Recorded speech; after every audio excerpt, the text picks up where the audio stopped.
Hi, I'm Michelle and welcome to my channel. Are you tired of feeling pressured to conform to what society says you need to do to be happy? What if I told you that true freedom and fulfillment aren't found in constant connection, but in intentional independence? It's not about being alone. It's about building a life so authentically yours, you'll wonder why you ever lived any other way. Let's talk about sustainable solitude and how to thrive on your own terms. We live in a time where connection has become a currency.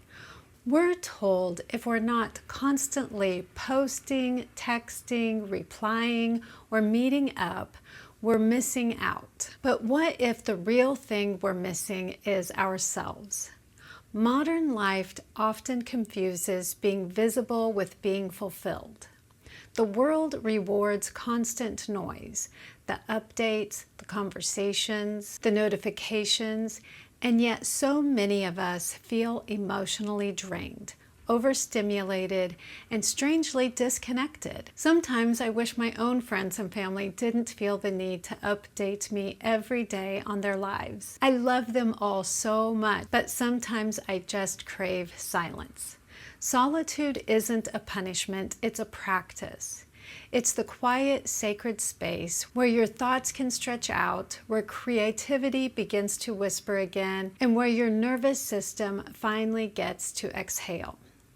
For most of my life, I thought being busy meant being important. When I finally slowed down after years of running a business, raising kids, and constantly being surrounded by people, the silence felt almost deafening. I didn't realize how much of myself I'd buried under productivity and people-pleasing. That's when I started to understand the power of intentional solitude. Not loneliness, not isolation, but choosing to spend time alone on purpose, to reconnect with my own voice. Loneliness is a feeling of lack. It's when you crave connection and can't find it. But solitude is fullness. It's when you already have what you need within you and you simply create space to feel it. It's the difference between waiting for someone to understand you and finally understanding yourself. Here's a little thought experiment. If you had an entire day with zero obligations, no phone calls, no errands, and no one needing you, what would you do with your time? Would you paint? Would you take a long walk? Or cook a beautiful meal just for yourself? Or maybe just sit in the silence and breathe?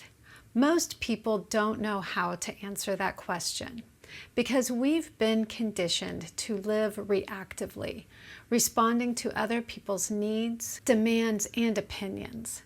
But solitude invites you to live intentionally. When you start reclaiming your solo space, you begin to notice what actually nourishes versus what drains you.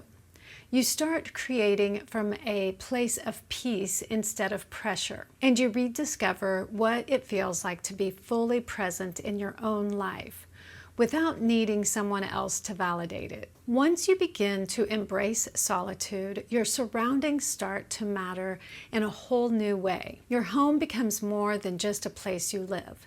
It becomes your sanctuary. When I first started spending more time alone, I realized how much my environment reflected my mental state. You don't need a big space to create a sanctuary, just intention. A tidy home, even a tiny one, gives your thoughts room to breathe.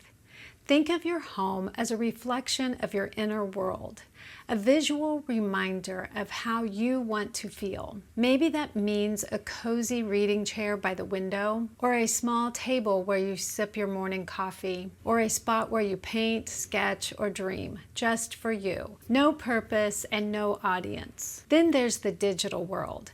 And that's where most of us lose our peace without even realizing it. We live in an age where quiet moments are constantly interrupted by dings, likes, and updates. Our phones have become extensions of our anxiety. So if you truly want to thrive in solitude, you have to reclaim your digital space too. You could try this. Turn off all the non-essential notifications for 1 week.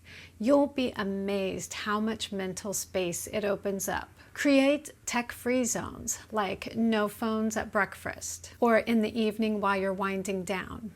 And when you do go online, make it intentional. Follow creators who inspire you. Mute the noise that doesn't. When you stop letting the digital world dictate your energy, you start to rediscover your natural rhythm, your personal flow. When you craft your own solo sanctuary, physically and mentally, it starts to feel beautifully intentional again. Your home, your habits, your routines, they become quiet acts of self-respect. And that's when solitude stops feeling like being alone and starts feeling like belonging to yourself. Solitude is not really about being alone on the outside. It's about learning to be at peace on the inside. When life slows down and the noise fades, you finally meet yourself again. And sometimes that can be a little uncomfortable because when there's no one else around to distract you, all those old doubts and insecurities tend to surface. But that's also where growth begins. Nourishing your inner world is exploration, giving yourself permission to follow what lights you up. Maybe that means diving deeper into a hobby that you love, painting, gardening, photography, or cooking beautiful meals just for you. Not because anyone's watching, but because it brings you joy. When you start doing things that genuinely excite you, you begin to realize that fulfillment doesn't come from external validation. It comes from alignment. You also start learning again, not in the way we used to in school, but in a playful, self-directed way. Maybe you take an online class, or try a new fitness routine, or learn a language you've always been curious about. Every new skill, every spark of curiosity becomes another layer of confidence and self-reliance. And through it all, you discover that your own company is not something to tolerate. It's something to cherish. Because once you learn how to feel calm, grounded, and inspired within yourself, you stop needing to fill your empty spaces. You become whole, all on your own. When you've nourished your inner world and created space that feels like home, both inside and out, something shifts.